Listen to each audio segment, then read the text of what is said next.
this is Yolanda Van Veen, and in this segment we're going to talk about how to transplant hollyhocks. Now, hollyhocks are one of the most beautiful plants you can have in your garden. They get 8-9 feet tall with beautiful paper rose type flowers all the way up and down that are just gorgeous. And they just bloom and bloom and bloom and bloom.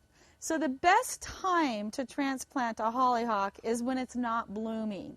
And now it's December, and my friend Debbie had a bunch of them in her yard, so I asked her for some starts. So literally, she just pulled them out of the ground, so as long as you've got a root and a stem, they will grow.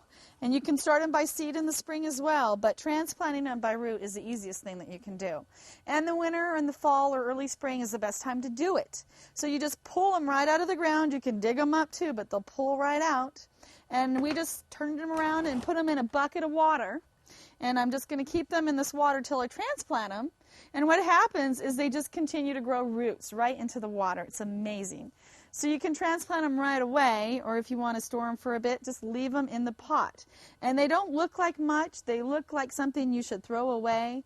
But my theory with plants is almost everything that goes dormant can be saved. And even if it looks tacky, all you do is chop some of the greens off, and as long as you've got a root, you will have a new plant next year. So the trick too is replant them as soon as possible. And you can save the seeds on them and start the seeds as well. But all of these little roots will start new plants. So as long as the roots are covered and the stem is exposed, by next year I'll have a nice start. And it's always nice to cut them back to where there's some leaves so that you know that they'll grow really well.